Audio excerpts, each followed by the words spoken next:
जय श्री कृष्णा। दोस्तों, आप सभी का भगवत भक्ति यूट्यूब चैनल में बहुत बहुत स्वागत है। आज हम आपको सूर्य भगवान के व्रत की कथा सुनाने जा रहे हैं।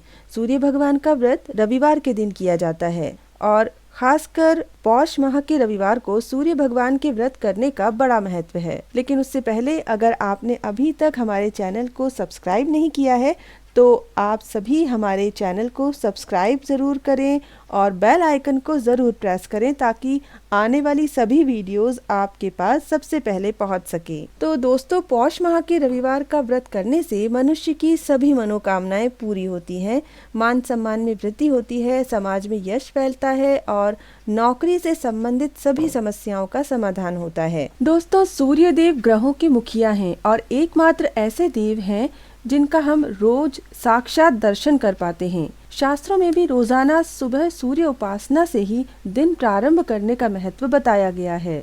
इस समय पौष का महीना चल रहा है और पौष के महीने में सूर्य देव की उपासना का बहुत महत्व है। इस माह में सूर्य की उपासना से मान सम्मान प्राप्त होता है।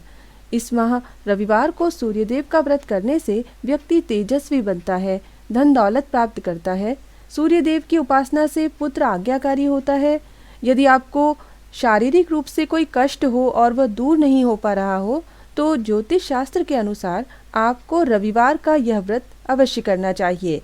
इससे आपका हर तरह का कष्ट और हर तरह की पीड़ा दूर होती है। इस व्रत को करने से मनुष्य की बुद्धि सूर्य के प्रकाश की तरह प्रखर हो जाती है। जिनका विवाह नहीं हो रहा है या अभी तक नहीं हुआ है उन्हें भी यह व्रत करना चाहिए। त्वचा संबंधी कोई रोग हो या कुष्ठ रोग हो तो उसमें भी रविवार का व्रत करने से बहुत लाभ प्राप्त होता है। शास्त्रों के अनुसार सूर्य जिनकी कुंडली में पीड़ित अवस्था में हो उनको भी सूर्य देव का व्रत करना चाहिए। इससे उनका सूर्य शुभ फल प्रदान करने वाला हो जाता है। जिनके नौकरी में परेशानियां हो या अपने उच्चाधिकारियों से जिनको सपोर्ट नहीं मिल पा रहा हो या कोर्ट कचहरी के चक्कर लग रहे हो उनको भी सूर्य की आराधना करने से अच्छा फल प्राप्त होने लगता है। दोस्तों, रविवार के व्रत की महिमा का जितना भी वर्णन किया जाए वो कम है, क्योंकि सूर्य देव सभी ग्रहों के मुखिया हैं। उनको प्रसन्न करने से सभी ग्रह शुभ फल देने वाले हो जाते हैं, सभी तरह की समस्याएं समाप्त हो जाती हैं। इसलिए इस दिन का व्रत अवश्य करना चाहिए और इस दिन का सबसे आवश्यक नियम यह है कि सूर्योदय से पूर्व ही उठना चाहिए। रविवार के दिन सूर्योदय से पूर्व उठकर स्नान आदि से निवृत्त होकर सफेद या लाल रंग के वस्त्र धारण करके सूर्योदय के समय भगवान सूर्य का दर्शन करने से जो भी मनोकामना हो वो अवश्य पूर्ण होती है। कथा भी सूर्य भगवान के सामने बैठकर ही सुने और सुनते समय पूर्व की ओर मुख करना चाहिए। इस व्रत को करने वाले व्यक्ति को सूर्योदय से पहले उठकर स्नान आदि से निवृत्त हो जाना चाहिए। सूर्योदय के समय भगवान सूर्यदेव को अर्घ्य देना चाहिए, उनकी पूजा अर्चना करनी चाहिए। सूर्य भगवान का अर्घ्य देने के लिए तांबे के पात्र में रोली, पुष्प और गुड़ डालकर इस प्रकार से जल चढ़ाना चाहिए कि आप जल की धार से भगवान सूर्य के दर्शन कर सकें। साथ ही सूर्य देव का मंत्र ओम सूर्याय नमः या ओम भास्कराय नमः का जाप भी करते जाएं। दिन भर सिर्फ फलाहार करके सायंकाल सूर्यास्त से पहले सिर्फ एक समय भोजन करें।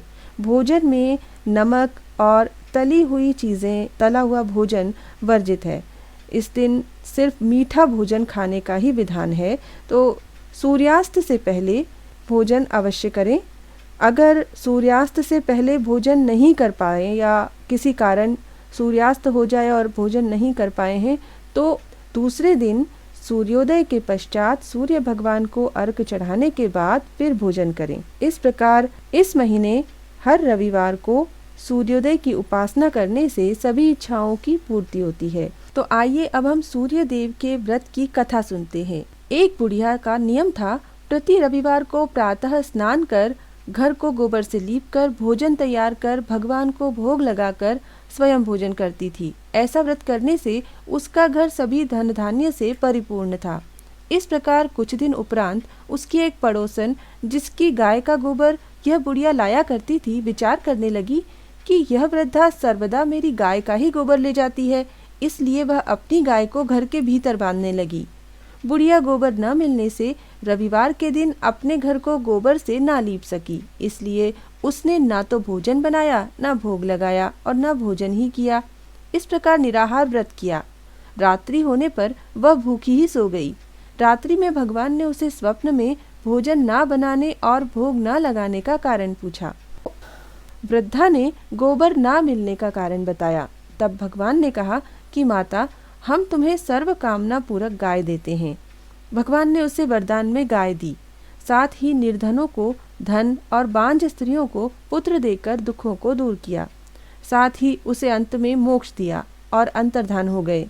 आँख खुलने पर आंगन में अति सुंदर गाय और बछड़ा पाया। वृद्धा अति प्रसन्न हो गई। जब उसकी पड़ोसन ने घर के बाहर गाय बछड़े को बंधे देखा तो द्वेष से जल उठी। साथ ही देखा कि गाय ने सोने का गोबर किया है। उसने वह गोबर अपनी गाय के गोबर से बदल दिया। रोज ही ऐसा करने से बुढ़िया को इसकी खबर भी ना लगी। भगवान ने देखा कि चालाक पड़ोसन बुढ़िया को ठग रही है, तो उन्होंने जोर की आंधी चला दी। इससे बुढ़िया ने गाय को घर के अंदर बांध लिया। सुबह होने पर उसने गाय के सोने के गोबर को देखा तो उसके आश्चर्य की सीमा न रही। अब वह गाय को भीतर ही बांधने लगी। उधर पड़ोसन ने ईर्ष्या से राजा को शिकायत कर दी कि बुढ़िया के पास राजाओं के योग्य गाय है जो सोना देती है। राजा ने यह सुन अपने दूतों से गाय मंगवा ली। बुढ़िया ने वियोग में अखंड व्रत रखे। उधर राजा का सारा महल गाय के गोबर से भर गया। सूर्य भगवान ने रात को उसे सपने में गाय लौटाने को कहा। प्रातः होते ही राजा ने ऐसा ही किया। साथ ही पड़ोसन को उचित दंड दिया। राजा ने सभी नगरवासियों को व्रत रखने का निर्देश दिया। तब से सभी नगरवासी यह व्रत रखने लगे और वे खुशियों को प्राप्त हुए। इस व्रत को करने से सभी पापों का नाश होता है। इससे मनुष्य को धन, यश, मान, सम्मान और आरोग्य प्राप्त होता है। इस व्रत को करने से स्त्रियों को पुत्र की प्राप्ति होती है और मनुष्य को मोक्ष प्राप्त होता है। दोस्तों, अगर आपको ये वीडियो पसंद आया तो आप इसे लाइक करें और अपने दोस्तों और रिश्तेदारों के साथ शेयर करें। भगवान सूर्य आपकी सभी इच्छाएं, सभी मनोकामनाएं पूरी करें। जय श्री कृष्णा।